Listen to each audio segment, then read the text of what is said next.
In this episode of the Tech Giant, we discuss Block laying off 40% of its workforce, OpenAI making a deal with the DoD where Anthropic could not, and Netflix backing out of its deal to take over Warner Brothers Discovery.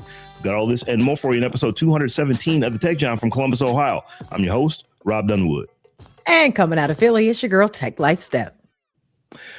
Tech Life Steph, I was struggling. People, no one is not in the in the pre-show or the after show is going to hear this, but I was struggling to read about 60 words to get through the interview or to get through the intro of this show. I don't know what's going on.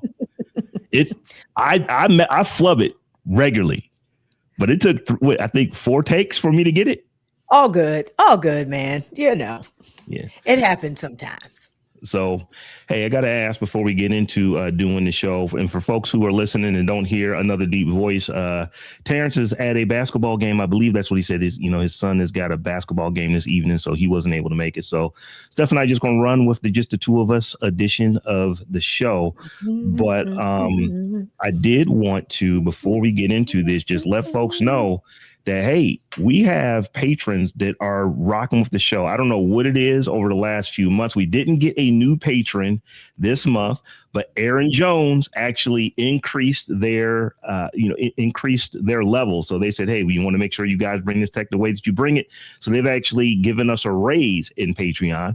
Hey. And we starting to get folks who are actually emailing us in Patreon. So if you did not know, if you're a patron, or even if you're not, you can go over to Patreon. If you head over to the techgiant.com/Patreon or go to patreon.com/TechGiant, you can send us messages. So we do read those and try to get back to you as quickly as we possibly can on what folks are saying. So if you got anything that you want to let us know about the show or what's going on with the show, please go over there to our Patreon and hit us up. So we really appreciate all the things the patrons are doing for us. And even those who aren't patrons, we're just, coming in to let us know what's up. Let us know what's up via the Patreon. So with that, Steph, let's jump right into the tech because it's a hot week. It's a hot week. We even though it's two of us, we got more stories than we normally would have. It is a lot going on. And I wanted to kick it off with this one with Block. So for those who don't know what Block is, Cash App. I know a lot of our listeners know Cash App, but Block is the company that's behind Cash App. They're behind a lot more than that. It's a financial services company, but it's run by Jack Dorsey. And Block last week announced that they were laying off over 40% of their employees across the board. So they have laid off over 4,000 workers at the company. Block was just over 10,000 employees. Now they are somewhere just over 6,000. So in the interesting thing here, because not a lot of companies do this, Jack Dorsey flat out said, we're doing this because of efficiencies with artificial intelligence. In fact, he said, we're already seeing that the intelligence tools we're creating and using paired with smaller and flatter teams are enabling a new way of working with fundamentally changing what it means to build and run a company. So that's what he's doing at Block. But he then doubled down on it and says, and I'm not the only one. He believes that Block is not alone in this and that other companies will be following suit. So he literally is telling us, he said this in their earnings call, that he expects that other companies will be telling us that they are doing massive layoffs, of significant portions of their workforce. And the reason is because artificial intelligence. Now, we've talked about on this show a lot that this is coming. We probably are going to start seeing this, but for the most part, with the exception of Andy Jassy, who he has actually had to pull himself back on this. Andy Jassy, who runs Amazon.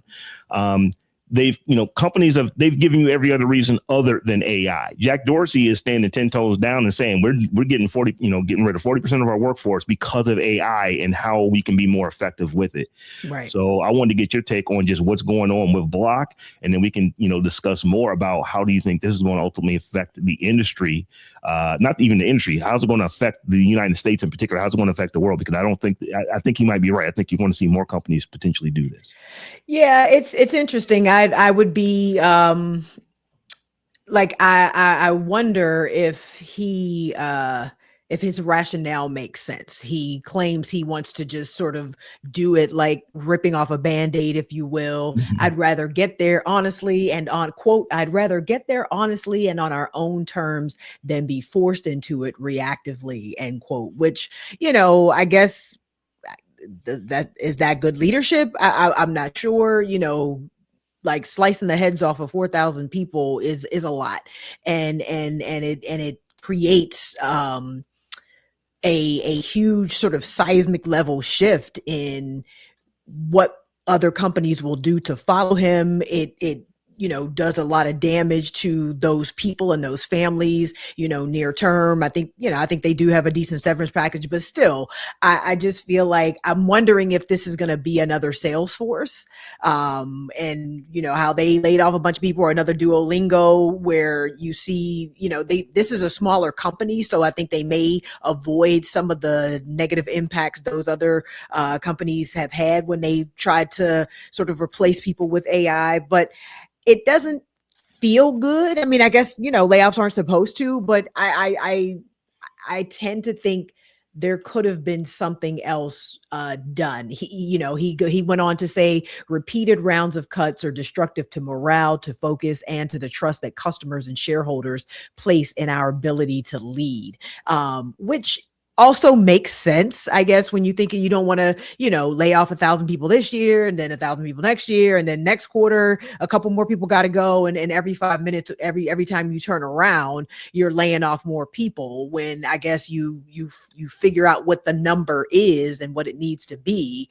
And just, like I said, swift, one stroke of the sword, you get it done. But I feel like this is also going to affect their ability to attract top talent in, going forward, because, regardless of how efficient people look at you as a leader and decisive and how he gets things done, I feel like this is going to affect their ability to attract talent going forward.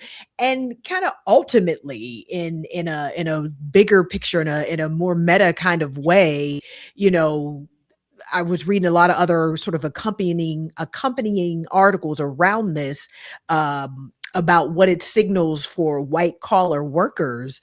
And it's kind of like, what exactly do we think?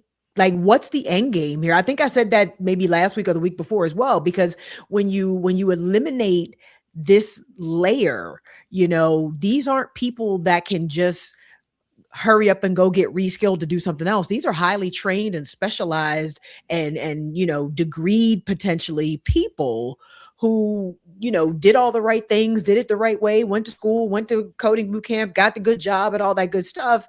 Like, it's not, I don't think you can trivialize what they're going to do next and how that's going to impact the economy, because, where are these people going to go? Where are they going to work? And when you lose that input, that economic input, with so many people, and if other companies follow suit, are we going to see these mass layoffs of thousands and thousands of people? How does that tank our economy, a lot more quickly and with a lot more devastating an effect, behind some AI nonsense? Like, it's just, I just feel like they could have figured out a way to do this and draw down their personnel, if in fact that's what they needed to do, without this dramatic cut.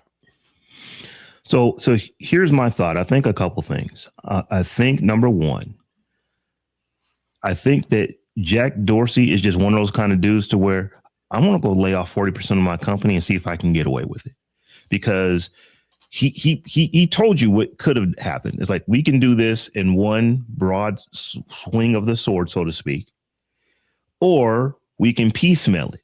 And I'm just going to go with the let's rip the Band-Aid off effect. What was the reaction to this? Shareholders loved it. The stock price is soaring. Unfortunately. So that is a big part of it as far as the company is concerned right now, at least today, at least in the week since this is, since this has come out that this is what he was doing, it's doing okay.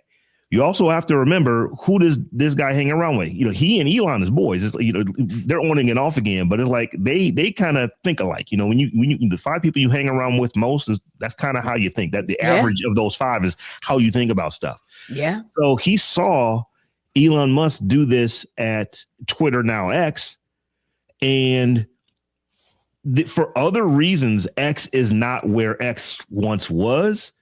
But all the layoffs, they were able to get through that. And where they had hiccups, they fixed it.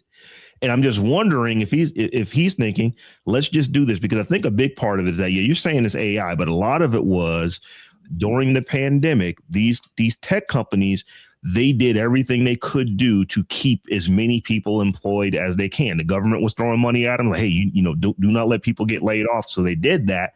And part of what could be going on at Block is that they might be oversized. I don't know if it's 40%, but they might be oversized. So they this is the opportunity for them to get down.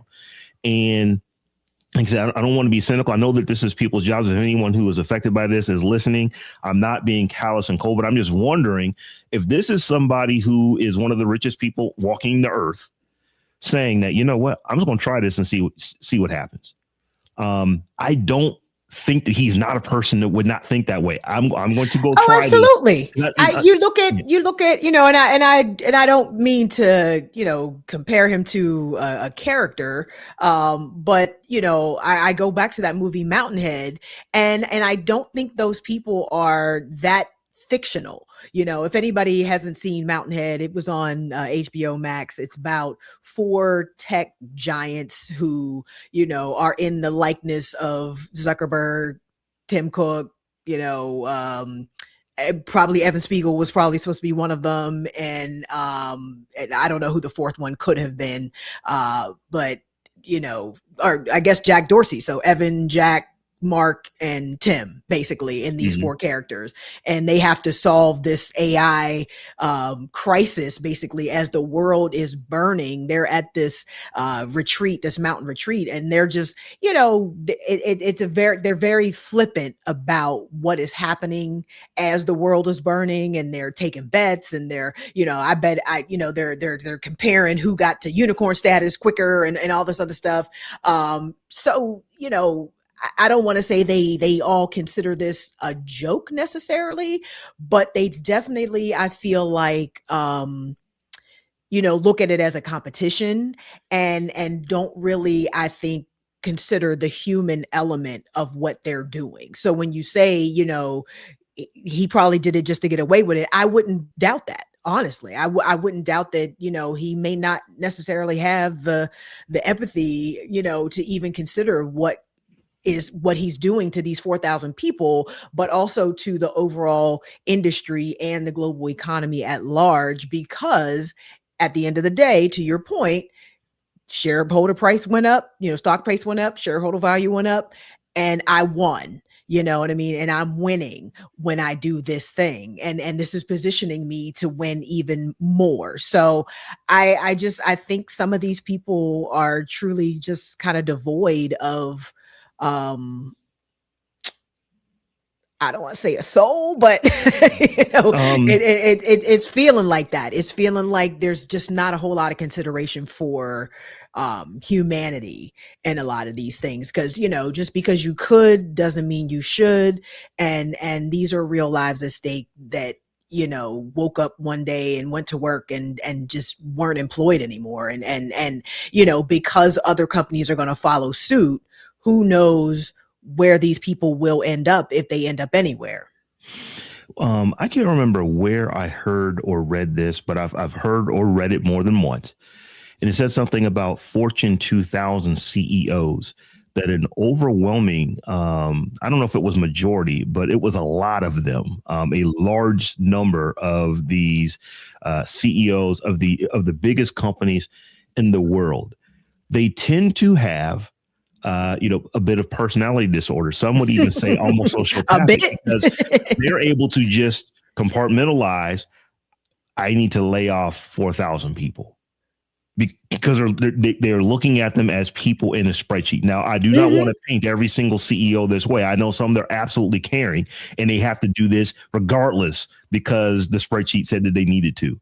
But they're able to just compartmentalize. They don't see it as people. They just see it as numbers in the sheet. As numbers. Like, it's numbers on the sheet. Yeah. And I don't know Jack Dorsey. I only know things that I've heard people say about him and things that I've read. And he absolutely sounds like somebody they got 10,000 people, but the spreadsheet saying we only need 6,300. Right. So how do we get to that quickly? Well, we could do this over 2 years. and retrain here, some there, and the folks, other. upskill some Yeah. folks before we let them go. We can Or make this transition as painless as humanly possible, or we can do it the painful way, because as I read the tea leaves, if we do it like this, shareholders are going to love it, and investors are going to reward us, at least in the short time, for doing it this way. And if it doesn't work out, well, we know 4,000 people that's out of a job right now. We can go back and hire them back. Now, I would imagine that a lot of folks, if they were let go and they took the severance, is like, this is my opportunity to get out of here. But I don't think it's all 4,000 of them. You probably would be able to go back and get some folks if you decided, oh, you know what, this is not working. Right. Let's go bring 400 people back in. Let's go bring 800 people back in to do these specific things. Well, they did say some of the people are entering into consultation. So they're probably going to bring a bunch of those folks back as, hourly consultants that they don't have to pay benefits to and don't have to pay, you know what I mean? So it's just like and it also leaves a horrible taste in your mouth when you realize that they're doing it when the company is profitable. Block is hella profitable right now. Dorsey said himself, quote, "We are choosing to shift how we operate at a time when our business is accelerating, and we see an opportunity to move faster with smaller, highly talented teams using AI to automate more work," end quote. So y'all doing good. Like, you can sometimes get away with this kind of thing when the company is doing poorly. You got to make the hard decisions and do what you got to do, but y'all making money, y'all growing, you're accelerating, as you say out of your own mouth, and this is what you decide to do. Like, it just, I don't know, and Solar Plexus Studios is in the chat. They said, "I feel like it is a game for them." And I agree. I think it's just, who can make the most money in the shortest amount of time, who can have the biggest exit, who can have the whatever. Like, it really does feel like a game to them. And, we are all just pawns, basically, at the mercy of these people when we've done the thing that they've told us to do and got these good jobs. And it just stinks. It just really stinks. Yeah, it does. And that's why I have been, since I don't know why this particular one just really sat with me. Maybe because he was honest and said, we're doing this because of AI. And maybe because he is just, that is why we're doing this, is making me think you have to rethink your relationships with these big companies that you work at. Now, I am never going to tell somebody not to go get that bag and do what you need to do to take care of you and your family. But in doing that, you got to, you have to be careful. It's like, I have always been the side hustler. I don't know that I have not had some kind of side hustle that I did since going all the way back to when I was in college, when I was working in grad school. So I just kind of want to, maybe we'll talk about more about that in the after party after the show. But it's just like, if I were in the industry right now and I'm looking at this, even if I think I'm good, I'm trying to figure out what's my next move. What are my next two moves? And because I just don't know that I trust any of these companies. You have to. I mean, you absolutely have to. It just, it is not the same type of industry and environment as it was, back in our parents' day, when you could, rely on a pension and retirement and Social Security and all that good stuff. Like, we all got to get out here and hustle, So, I hope people are watching this and paying attention. I don't know what the answer is necessarily, but, we have to figure out plan A, B, C, and D these days, because these companies ain't loyal. That they are not. So, Steph, this is one you stuck in the rundown and you put it in right. I literally was in the rundown when you were in it, and I saw you stick it in. I was like, oh, I guess I can't put that in because you put it in. But it's about OpenAI getting this DoD contract, and Anthropic, losing it. So what's going on there? Yeah. So, and it looks like just some petty nonsense. Number one, the New York Times, and I should have put the New York Times piece in here. The New York Times did a really good article on how this whole thing went down. The government had some had been working with Anthropic for a while, and the Department of War wanted them to do some things, and they were not cool with the idea of autonomous drone strikes and mass surveillance on Americans. Those were their two sticking points. But the Department of War did not want to be dictated to. They didn't say that they wanted to do those things, but they just said, we don't want you to tell us we can't do those things if at some point in the future we choose to do those things. So they were going back and forth, and according to the New York Times piece, there was a deadline that was supposed to be met when this deal needed to be done, or it was just going to get scrapped altogether. They was going to, the Department of War was just going to peace out. And that's what ended up happening, because right at that same time, they started, in parallel to this negotiation, they started talking to OpenAI, and apparently the chief technology officer at the Department of War does not like the CEO of Anthropic. They don't get along at all.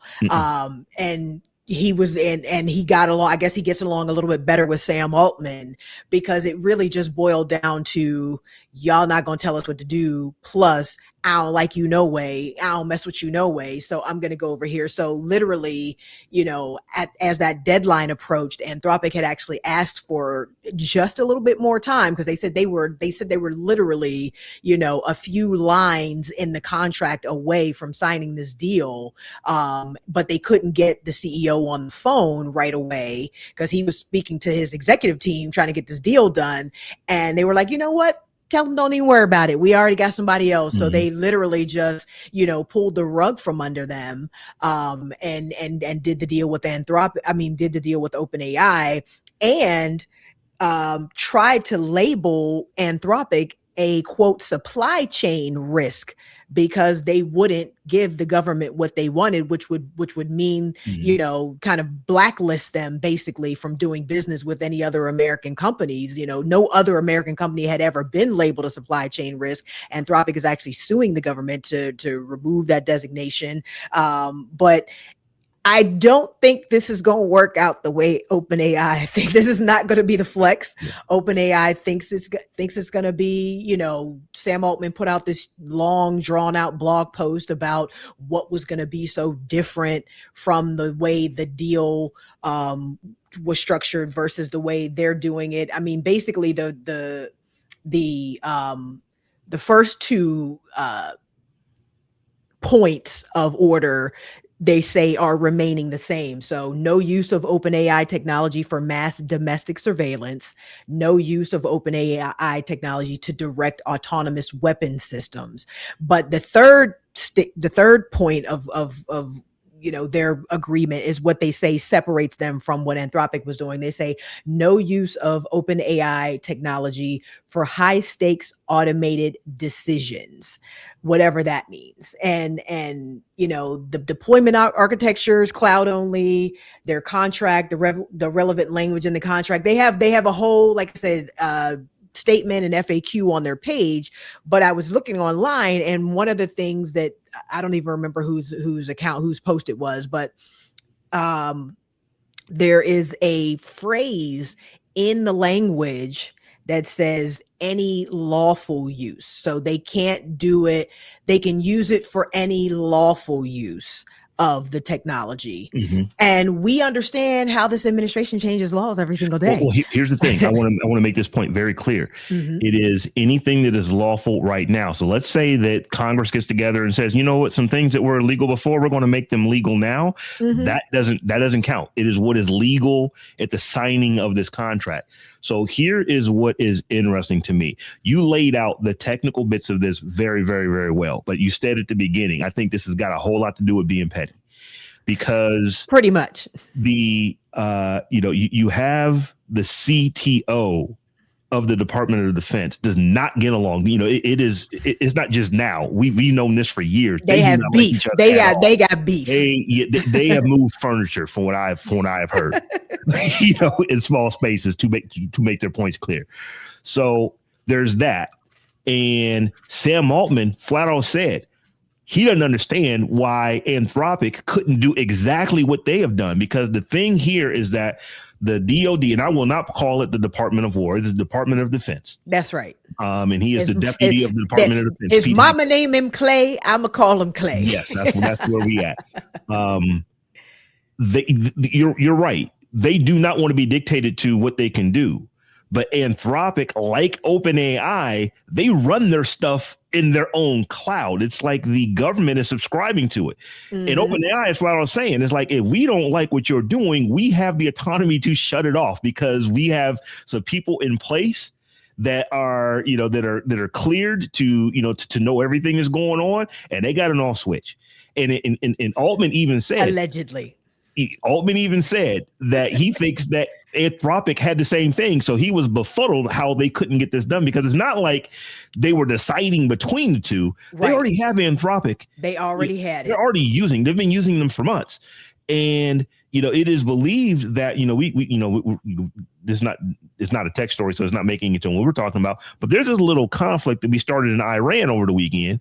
And it is believed that a lot of Anthropic tools were used in the actual planning and so on and so forth for what's going over in Iran right now. So it's not like the Anthropic is not being used by the government. The key piece here, though, for me, was that the Deputy of Defense, Pete Hegseth, he is planning to slap Anthropic with a supply chain risk model. Now, you mentioned this. Right. This means any company that contracts with the U.S. military would be barred from doing business with Anthropic. So it's not just saying Anthropic cannot do business with the military. Basically, if you get this, you can't do business with the federal government any longer. And then you can't do any business with any company that does any business with the Department of Defense, or, so you really are putting some, but they were also on this company that are horrifying for it if this were to actually go through. They were also going to use some sort of, and I should have written it down, there was some sort of war powers designation, something that was going to force Anthropic to allow them to use their tools. So are they a supply chain risk, or are you going to use their stuff? Like, it's just the whole thing just reeks of incompetence, number one, on the part of the Department of Defense. But also just, the level of fascism that we're experiencing in this country right now, where, you don't want to actually follow international law, follow United Nations, it just boggles my mind what we're doing and the way the military is just running, and the government in general, the administration in general, is just making up their own rules as they go along. Now, having worked in public sector, I can tell you that there's a lot of go back and forth with companies that are doing, business with public sector, but specifically with the Department of Defense. Like I said, they do not want to be dictated on how they're going to use software, whether they think it, whether it is legal or not. They do not want to be told that. So there's a lot of go back with any company that is working with, with software at the level at what an Anthropic is, and now seemingly OpenAI, will be. That's always been the case. What we haven't really heard before, at least it hasn't been newsworthy to be picked up on a show like the Tech John, is that they're publicly fighting this out. And what Anthropic is saying, they came out with a gaggle of lawyers earlier today, saying that we will absolutely fight this because it's very interesting software that you still are using. Because it's not like they have kicked Anthropic out. This is what they say, so there's a whole lot of things that are happening. What has the government said they're going to do, and what have they actually done? Anthropic, we may hear in a week that they decided, we're going to use both of them, because they haven't kicked Anthropic out. They have not actually put them on this list yet that would literally prevent them from doing business with anybody. Well, they wouldn't have been able to stand OpenAI up in this short amount of time. If these Iran strikes were imminent, they wouldn't have been able to stand another vendor up in enough time to execute on that stuff. So they had to keep them in there. So they're still in there. They're still using them. And so we've heard what the Department of Defense might do, but they haven't done it yet. And Anthropic is just like, well, we've got our lawyers in case you do, because it's going to be a very interesting court case if you're saying that we're the tool that you thought was better than OpenAI. And when you think about the Department of Defense, you think that they would actually use the tool that is best for them. You can't really say that you didn't think that Anthropic was the best tool for you, because that's the one that you wanted.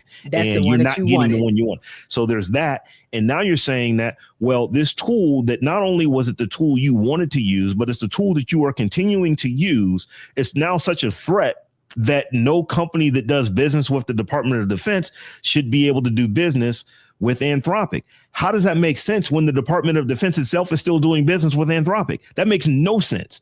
So it's like, is this really going to be a court case? Right. Or is it really just Pete Hegseth just saying something? And then when you think about it from that standpoint, is like, you try to do a deal with somebody. They told you, here's where our line is. They needed more time. They're trying to accommodate that's the crazy part. They were literally like probably 30 minutes away from getting this deal done. Like that is the level of petty coming out of this beef with, Anthropic CEO and the CTO at the Department of Defense. Like, they were literally right there, and they were like, you know what? I don't care. I don't want to wait. Forget them. I don't want to work with him anyway. I'm going to take my ball and go home, basically. It really does. There's because the CEO of Anthropic also put out a statement and said that the Department of War has stated they will only contract with AI companies who accede to, quote, any lawful use, end quote, and remove safeguards in the cases mentioned above. That's the cases of mass surveillance, mass domestic surveillance, and fully autonomous weapons. They have threatened to remove us from their systems if we maintain these safeguards. They have also threatened to designate us as a supply chain risk, a label reserved for U.S. adversaries, never before applied to an American company, and to invoke the Defense Production Act, that's what I was trying to think of, to force the safeguards removal. These latter two threats are inherently contradictory.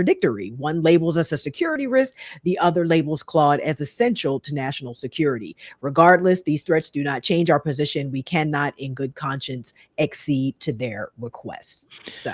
So here's what it looks like to me. Now, I'm not a lawyer. I don't play one on TV. I said this morning when I was on Daily Tech News Show. This is what this looks like. You wanted to do a deal with Anthropic. It got public that Anthropic has some things they just were not going to concede. We're not willing to do. Yes. But they were working with you and trying to get there. And what you decided to do was, instead of working through that, let's go to OpenAI, who has the same problems with you using their software in the same way that they do. And you do a deal. Like I said, Sam Altman actually said this. He cannot fathom why Anthropic wasn't able to get the exact deal they got done, because they run business the same way. I honestly, in the same way that we just talked about Jack Dorsey, I look at Sam Altman the same way. Mm-hmm. So I think he thinks he's doing a deal where he's going to maintain this control, and they're not going to do mass surveillance on mass domestic, but I don't think this deal is going to be the flex he thinks it is. I think he's making a deal with the devil. Whether he knows it or not, whether he's aware of it or not right now, I think this is the same thing that, happened with, there's not going to be porn on our site. We're not going to show ads. And now we got porn and ads on OpenAI. So I just feel like, he is willing to chip away at whatever principles he may have had way back when OpenAI was a nonprofit. I think the money and winning, and the idea of winning, again, because I think they all think this is a game. I think the idea of winning and the idea of getting $1 trillion valuation and all this other stuff on paper was just way too enticing to him to maintain hhis principles. And I think this is just going to be another one of those things. I think he's going to say all the right things right now. But the Department of Defense is going to chip away at whatever protections he thinks he has in this whole thing. And who knows what we're going to see once this AI is truly unleashed in that defense space. Not getting in the head of Sam Altman, but if I were a CEO of one of these companies in this situation, you have to try to get the deal done with the Department of Defense, because you know how they say, they used to say this back in the day, you never could go wrong with going blue. Basically, if you bought IBM, you were going to be good. It's like you didn't make a mistake by going with IBM. The company was at trust. It's kind of like if you can get a deal done with the Department of Defense, it makes getting anything else done in public sector so much easier, because you say, well, the Department of Defense thought we were secure enough. IRS, you don't think that we're, secure enough for what you do, and the Department of Defense thinks that we are? Maybe y'all should talk amongst yourself. It literally helps you get everywhere else in the federal government. So when you think about the federal government, it is the single biggest employer of people, in the United States. There's no company that has more people than work in the federal government. So you do want to get those contracts, and Anthropic wanted to get this contract, but it really seems like, in addition to all the stuff you normally have to do when you're trying to get, a deal done at this level, you have to play it out in public, and you're playing with people who literally have the social skills of 14, 15-year-old, in high school that are very, very cliquish. And that was it. It was like they didn't get the deal because the CTO doesn't like him. And that's basically what it boils down to. I don't like your CEO. And it's public, and you guys basically told us no, so we're going to go and we're going to use your friend, and then we're not going to allow you to play in the gym anymore. Mean Girls. It's Mean Girls. It is literally Mean Girls. It is, wow, this is what is happening at the Department of Defense. But when you see who's running it, it all kind of makes sense. With the stakes that we have, and the importance of getting this right, the vital importance of getting this right, y'all are acting like Mean Girls. It's insane. So we will see on this, because it hasn't, Anthropic has not been kicked out yet. They, the statements were made that they were going to be, but they weren't. They was definitely used this weekend, and they're still there. And they have not been put on this supply chain list yet. They have not done that yet. So the things that you're being told, we were told this is going to happen, and that does look bad for Anthropic, but they have not happened yet. And I think we probably have to wait, some days or some weeks to see how does this all play out in the end. Yeah. So we did mention, Steph, that there is a conflict going on right now. There are literally planes being shot down by friendly fire there. I think we are now service members. 6 service members have been killed in this engagement that we have going on with Iran. There's it's I don't want to make light of this at all. People's lives are on the line here on both sides, in Iran and of our U.S. service people. Apparently there was a school bombed in Iran, a girls' school. A girls' school. So this is so we're not joking about any of this, but this is just one of the things that happens in the world that we're in. Prediction market trader MAGA Mayan, MAGA My Man, I think that's the name. MAGA My Man made $553,000 on the death of Iran's supreme leader. So tell us what's going on with that story.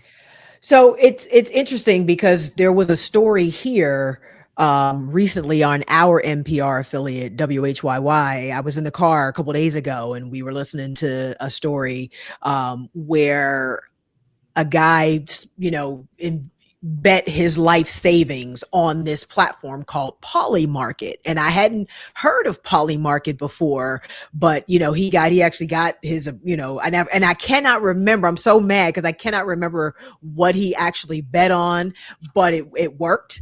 And he ended up with a bag of money because he bet on this thing. And I was just like, oh, wow, Polymarket, what an interesting platform, because it's not like you're betting against a house necessarily. Polymarket is basically an online sort of betting platform where you can literally bet on anything. And you're not necessarily betting against a house per se. There's no house. You're betting against other people who may think you're wrong, or who just want to bet against you just to see what happens, or there might be people betting with you. So you're just betting. It's just a bunch of people on the platform betting against each other, that these outcomes will happen one way or the other. So if you don't, if no one bets against you, you don't really have a bet, because there's no house to take the bet. So at any rate, an account trading under the username MAGA My Man made more than $553,000 placing bets on the prediction market Poly Market that Iran's supreme leader would be put out of power just before an Israeli strike killed him on Saturday. The fact that you can vote on this kind of thing is insane. But they also noted in this article from NPR that the Trump family has ties to the Poly Market platform. Donald Trump Jr., the president's son, is an advisor to Poly Market, and his venture capital firm, 1789 Capital, has invested millions into the controversial business. The Trump administration has dropped 2 federal investigations into Poly Market that were opened by President Joe Biden's officials. And there was also in January, an anonymous trader made hundreds of thousands of dollars for placing suspiciously well-timed bets ahead of the arrest of Venezuelan leader Nicolas Maduro. A month later, authorities in Israel charged 2 people for using classified information to place bets on Poly Market about upcoming attacks on Iran when the countries fought a 12-day war last June. So basically, this is just it sounds to me like another grift from this administration, or that this administration is involved in some way. These anonymous bets that are being placed, we don't know that they're not somebody sitting right in that White House right now who has access to this information, because it's clearly somebody, it's looking more like allegedly somebody has access to some sensitive information. But it just reinforces the time we're living in. Number one, where people would be willing to bet on something like this. That's number one. And number two, when we have an administration that is clearly connected to this whole platform and process, and is making money from profiting off of war and death and destruction and chaos. Basically, none of it surprises me, but it doesn't ever cease to be truly disappointing and disgusting. I'm thinking back to long time ago. I don't know, last year, 2025, when one Secretary of Defense, Pete Hegseth, invited a random journalist to his group chat where he was discussing war plans. The fact that this has actually happened in relatively recent memory by the dude that runs the Department of Defense, it is not lost on me I wonder if somebody was in a group chat and hey, we about to go bomb Iran, like for real. Let me go to Poly Market right fast, see if I can make some money. Right. You can't convince me that something like this didn't happen, because something like that's already happened by this administration. Exactly. So when you see the level of incompetence that this administration have of just keeping secret stuff secret, it is not lost on me at all that it could have been something like that, or it could just be you've got a bunch. Here's the thing that administrations do when they get in power. At the top of the administration, they put in people who think like they think. They put in Pete Hegseths. They put in folks who want them to toe the line and do what they are saying. This is what we want done. So there are potentially some people in there that's like, hey, I can go make me $500,000 real quick if I just go place this bet right fast. I ain't giving any war plans out. I'm just saying I'm willing to bet that this is going to happen. And then I don't know, hours later it does. Just lucky, I guess. Yeah, this is nuts. It's really kind of sick when you think about you're going to bet on death, but Poly Market, you can literally bet on anything that somebody is willing to bet against you. There is no hold barred there. So you stuck this in. It's really interesting to me because it's just like it's kind of sick. It's like, as we said, we have lost 6 Americans countless Iranians and then other people in other places. So here's the thing. Iran is, I don't know if people think that Iran is like a little country. It is not. It is a giant country. It's over 100 million folks there. And they are not living in the Stone Ages like a lot of TV makes you think people are. Like they're all living in mud huts and this and that and the other. That is not the case for Iran. It is Right. it is a very oppressive regime, but they got iPhones and Android devices, and they got internet. To an extent, and people know what's going on. And so what's happening now is that they are basically saying it don't matter that you didn't send this bomb. Kuwait, you gotta, you have a U.S. You have a U.S. Base in your territory. You got to take these hands. And Dubai, you got to take these hands. And Qatar, you got to take these hands. And Israel, you got to take these hands. And which is part of it. This is, we should make sure that this is not just a U.S. thing. This is a U.S. and Israel thing. But everybody is taking these hands right now.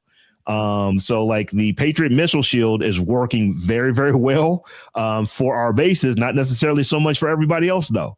Right. So we, so there's a lot of stuff that's going on right now. And like I said, we have, I believe it is, at last check, it was 6 U.S. service members, but the death toll is significantly more than that because like you said, they accidentally bombed a girls' school in Iran. That shouldn't have happened, but it happened. Was it an accident?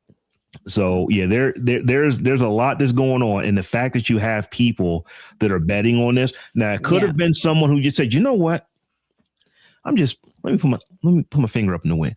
I think the U.S. is probably about to launch a massive strike on Iran. Let me go bet that they get the Ayatollah Khomeini.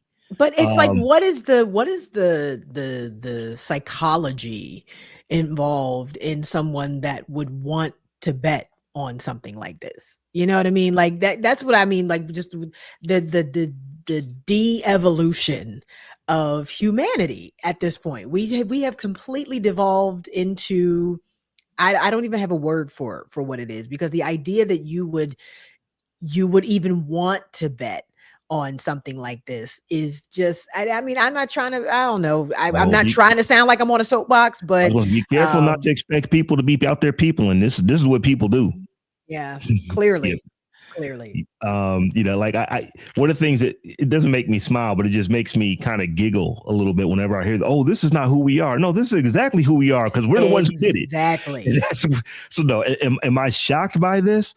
I'm not shocked by this because we've already seen it happen. We saw it happen with stuff that was going on in Venezuela. This is not a new thing. And people will bet on whatever they can bet on. Polymarket is one of those places where they allow that to happen. So, Steph, this last story, this might have been one of the biggest pieces of news last week that came out, and it is Netflix backing out of its deal to buy Warner Brothers Discovery. So for those who were not aware, Netflix had put an offer in to buy not all of Warner Brothers Discovery. They didn't want CNN and some of the other stuff, but they wanted HBO. They wanted the movie, they wanted the movie production stuff. Mm-hmm. But they dropped out of its bid, allowing Paramount Skydance to win. Now, for those who don't know, Paramount Skydance, that's headed by David Ellison, Larry Ellison's son. Larry Ellison, head of Oracle, also now the head of US TikTok. Oracle is a big player in that. Or he maybe isn't the head. He's just one of the big people up in it. But my gut tells me he probably has a little bit more power than just about anybody else. But they have backed out of this deal. Now, here is the interesting thing. Investors did not want Netflix to buy Warner Brothers Discovery. They thought that this is not a good deal, and their stock price has been getting hammered for like the last 3-4 months. I mean, significantly so. And when they said, you know what, we're not willing to pay the price that Paramount's about to go pay for this, y'all can go ahead and take it. Their stock skyrocketed. I mean, it was up like in just one day, 10-12% in a single day. Yeah. And it's continued to go up since this news has come out.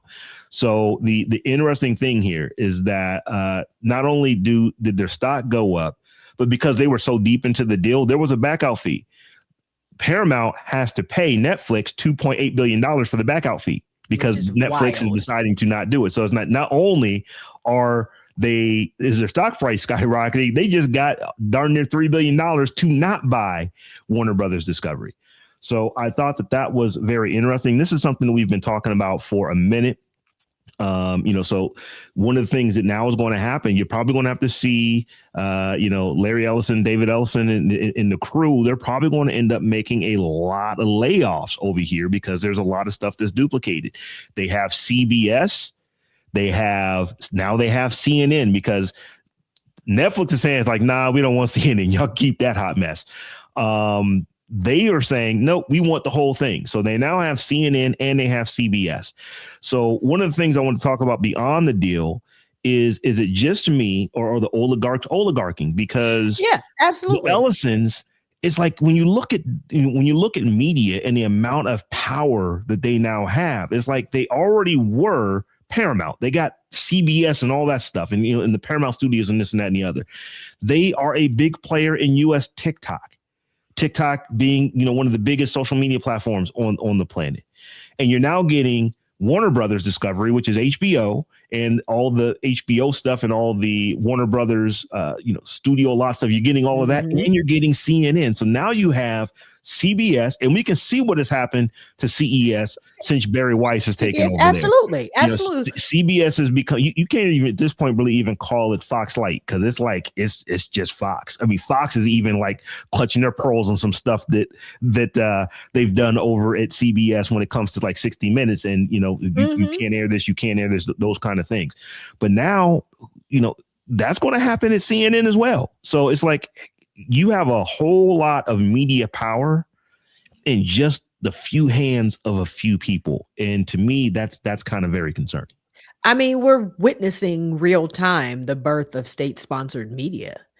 I mean, absolutely. This is absolutely what's happening. Like we're watching it, like literally watching it happen in real time. I feel like because it felt very much, and it may have just been the way it was reported at the beginning, but it felt very much like Netflix wanted to do the purchase, but also to keep Paramount from doing the purchase. Like it definitely felt like a David and Goliath kind of thing.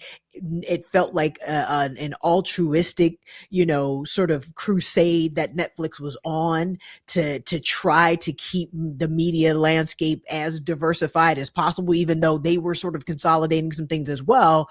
It felt like they were trying to keep all of these entities out of the hands of these people. And again, that could have just been the way the media was reporting it, just to make it a story and make it salacious or whatever. But it did feel like that. So it's very, very disappointing to me to see that they are backing out of this deal. I feel like the administration got to them. Whatever they did or said or threatened to get them to back out of this deal, allegedly, I feel like they did. I feel like they absolutely got to them.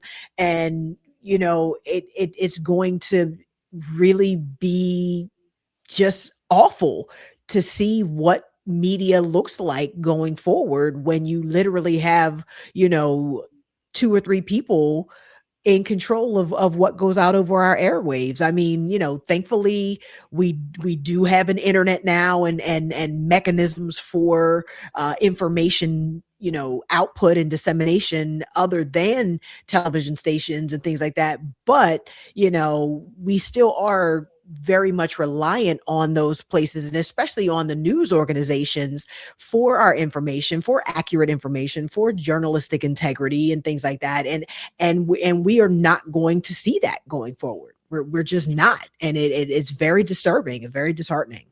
Yeah. So a lot of this, commentary that we make, it may fall on the side of the political aisle that you sit on. I get that. But I have a real concern about not being able to trust news organizations that you historically have been able to trust. Mm-hmm. Anderson. And we all should have that concern, regardless of what side of the aisle we sit on. You should care that every piece of every news organization you watch or absorb or read is being controlled by one company. That should concern you. That should concern all of us. Yeah, like I said, Anderson Cooper, who had been at not he wasn't at CBS, he was at 60 Minutes, and he'd been there for years. Nah, I can't roll with y'all anymore, dog. I gotta go. I gotta bounce. Deuces. But dude, you're at CNN. It's like it's gonna be any different for you at this point. It's very concerning because you and I are old enough to remember to where if it was on CBS or ABC or NBC, for the most part, you knew that you were getting. You could take it as gospel. You could take it. You were listening to Peter Jennings and Tom Brokaw, and even going back further to Walter Cronkite and what was the brother's name? Bernie Shaw and Ed Bradley, and just Lester Holt. You know what I mean? You listen to these folks, you believe them. They had the integrity and the honesty and the gravitas to deliver the news in a way that helped us feel more informed, and we're just not going to have that anymore. And I feel bad for younger people that don't have the media literacy to be able to find other sources, other reputable sources, and get information from other reputable sources. But it'll be very, very interesting to see where this goes. Solar Plexus Studios put a interesting comment in our stream here. Local media has already been consolidating in many areas. So I do feel like those companies are going to be easy targets now.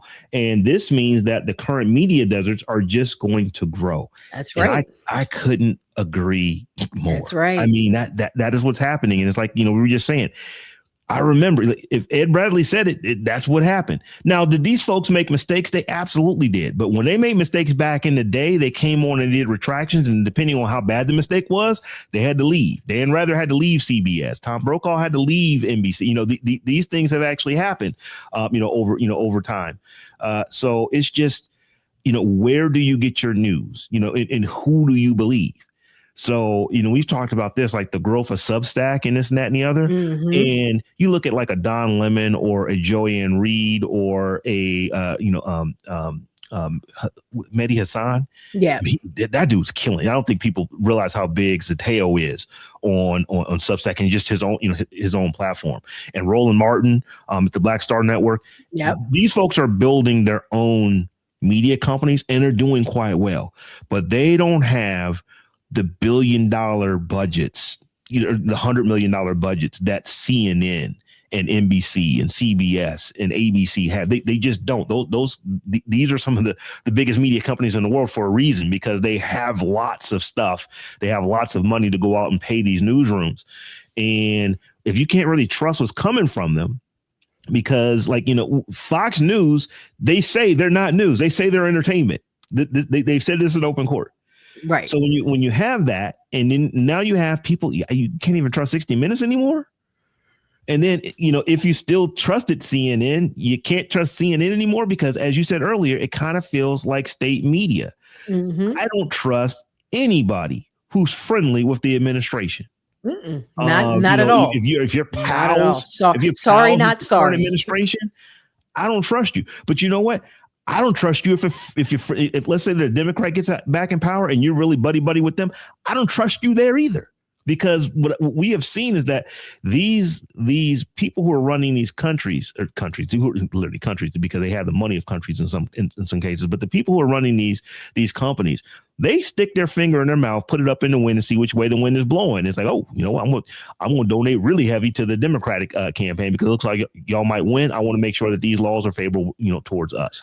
Well, they donate heavy to both. I mean? It's not even that I'm sticking my finger up. It's I have enough money to cover my bases regardless of which way the wind blows. They don't even have to take a temperature or test the wind because they have enough money to cover their ass. No matter which way the wind blows, they're going to be good. I can't remember what movie this is from, but somebody literally is betting on all the slots on the roulette wheel. But you're not winning that way. It's like, but I'm not losing. It's like, I don't think you've actually mathed the math on that. You actually kind of are. You actually kind of are losing if you just you're spending money and not winning it every hand you play. But it's it's really a shame because, like I said, these institutions, they were really trusted. And like I said, when it comes to Fox, you can't. I would say you and I both probably didn't trust what was coming out of Fox. If we saw them actually do it, and it's like I can't really trust my eyes right now. I just don't believe this. But that has not been the case with CBS. That has not been the case with 60 Minutes. That has not been the case with CNN until probably the last maybe 10 years. MSNBC, MSNBC, CBN. I don't necessarily get my news from them. I want to go to here's what happened. Here's some analysis on what happened, but I don't necessarily need the opinions on it because I just need the facts. I need the where, what, when, how, and why. And that's it. They've decided we don't make money doing that. So we're just not going to do that anymore. And it's really kind of sad. Yeah.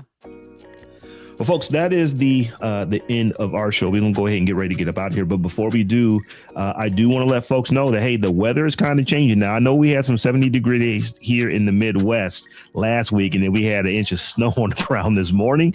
But it is going to get warm again. And the reason I say that is because if you were to head over to thetechjawn.com, that's the techjawn.com/shop, you will find our store over there. We've got all kind of new swag in there. So there's baseball hats and baseball jerseys and sweatshirts and t-shirts and aprons and mice pads and all this kind of stuff.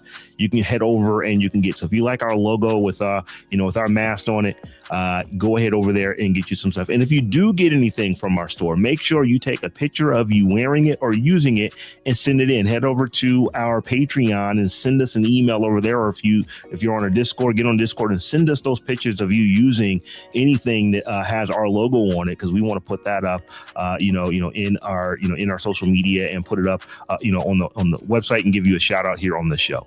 So once again, head over to the TechJawn, that's the techjawn.com/shop, and buy until your heart's away. Everything you do helps us bring this tech to you the way that we do. So that being said, thank you. With that being said, Tech Life Steph, tell folks how they can get at you. You can follow me all around the web at Tech Life Steph. You can head to my website at stephaniehumphrey.com and sign up for the newsletter, or you can tune in every Sunday to Life and Tech with Tech Life Steph on WURD, streaming at wordradio.com. And I am at Robb Dunewood on all the things. And we're also at the TechJawn, the TechJAWN on all the things. And I probably should say this for those who don't know, I'm one of the hosts over at Daily Tech News Show. So Daily Tech News Show, Daily Tech News Show Live, Daily Tech Headlines. I'm on all of that stuff. So come over there and check me out. That's kind of what I do during the day when I'm podcasting. So once again, DTNS, Daily Tech News Show. That's where I'm hanging out. And we love having you hang out here with us on the TechJawn. And until we meet again in a week's time, peace. Peace.